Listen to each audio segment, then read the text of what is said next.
Mendekati ulang tahun kemerdekaan ke-77, kita mereview apa yang selama ini kita sudah bangun untuk bangsa dan negara. Di awal periode Pak Karno, kemudian 32 tahun di bawah rezim Orba, dan selama 25 tahun di bawah era reformasi. Kita mereview apa yang telah dihasilkan oleh 7 pemimpin pencapaiannya secara terakumulasi dalam 77 tahun usia Indonesia. Apakah Indonesia yang kaya dengan sumber daya alam ini, yang lokasinya strategis, sudah menjadi negara adidaya, sudah menjadi negara superpower, sudah menjadi global player, sudah menjadi negara berpengaruh, atau masih menjadi negara berkembang, masih terpisah jauh jarak orang kaya dan orang miskinnya, masih belum bisa memproduksi kebutuhan utama keseharian, masih berhutang konsumtif, masih bergantung dengan negara lain untuk pemenuhan kebutuhan utama, masih tidak punya hasil karya kelas dunia, masih mengikuti teknologi buatan negara lain, jarang dikunjungi pemimpin besar dunia negaranya. Kita juga bisa mereview perolehan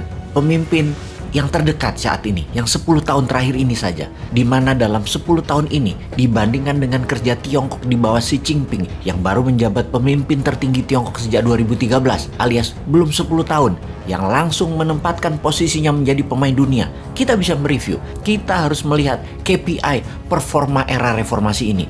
Kalau berhasil, kita lanjutkan. Kalau gagal, ya kita ganti. New Mind salah satu yang mengusulkan menggantikan era reformasi menjadi era New Mind. Data apa yang mau kita lihat? Data seperti yang ada selama ini atau data yang tidak pernah diungkap ke publik? Kita melihat data lain dari data indikator suksesnya sebuah pemerintahan, sehatnya sebuah bangsa, dan makmurnya sebuah negara. Data itu adalah data indeks kesehatan, indeks korupsi, indeks kemudahan berinvestasi, indeks keadilan hukum, indeks kemudahan ketersediaan modal, sarana komunikasi, sistem keuangan digital, sistem keamanan data digital, indeks kebebasan berpendapat, indeks akademi, indeks kebiasaan membaca, kemampuan bahasa asing, dan banyak lagi yang harus kita bahas dalam urusan bernegara ini dan menjawab apakah semua sudah menjadi lebih baik. Baiklah sahabat, kalau data-data ini kita tampilkan, apa yang ada dalam pikiran sahabat semua? Manusia Indonesia dalam setahun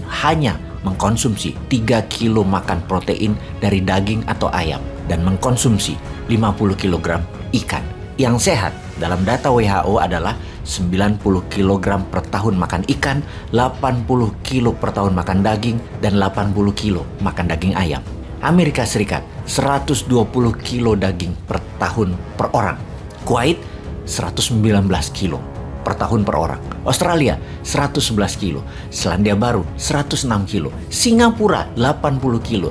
Jepang untuk konsumsi ikan 90 kilo. Indonesia 50 kilo. Saat ini per tahun 140 kilo per orang Indonesia itu makan nasi, dan ini bisa mengakibatkan menderita sakit gula itu semua penduduk. Kalau hal ini malah ditingkatkan, yaitu makan karbonya hingga angka 140 kilo. Karena angka 140 kilo makan nasi dalam per tahun adalah angka terbesar di dunia. Yang sehat hanya 80 kilo per tahunnya per orang makan karbo itu, terutama nasi. Kita ke susu. Susu, masyarakat Indonesia mengkonsumsi 16 liter per orang per tahun. Eropa Barat penduduknya 150 liter per tahun. Amerika 120 liter per tahun, Singapura 45 liter per tahun, Malaysia 36 liter per tahun. Indonesia dibandingkan Malaysia aja hampir kalah, hanya sepertiganya Indonesia itu. Badan Kesehatan Dunia atau WHO secara umum menganjurkan konsumsi sayuran dan buah-buahan untuk hidup sehat. Jumlahnya adalah 400 gram per orang per hari, yang terdiri dari 250 gram sayur, setara 2 porsi atau 2 gelas sayur setelah dimasak atau ditiriskan, dan 150 gram buah, setara dengan 3 buah pisang Ambon ukuran sedang.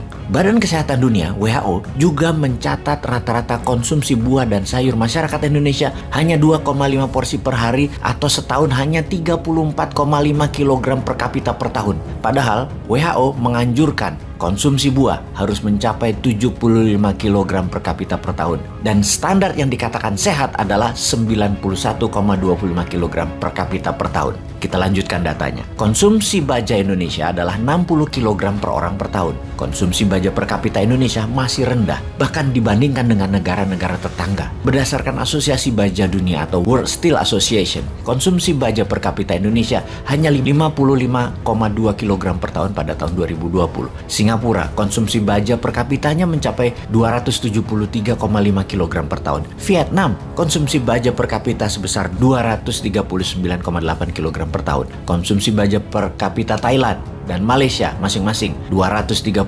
kilo per tahun dan 210 kilo per tahun. Filipina aja itu di atas Indonesia 79 kilo per tahun. Jangan bandingkan dengan Korea Selatan yang 1000 kilo per tahun atau Tiongkok yang 400 kilo per kapita per tahun. Indonesia dalam membangun perlu baja, dan untuk hal itu Indonesia harus berbenah, harus memproduksi sendiri kebutuhan baja tersebut. Kita ke konsumsi listrik sekarang. Konsumsi listrik per kapita Indonesia adalah 1100 kWh. Negara dikatakan maju, konsumsi listriknya harus 4000 kWh per kapita. Saat ini, penyedia kebutuhan listrik Indonesia baru mencapai 74 gigawatt daya listrik yang dihasilkan. Dan baru dikatakan negara maju jika kita menghasilkan 300 gigawatt lagi.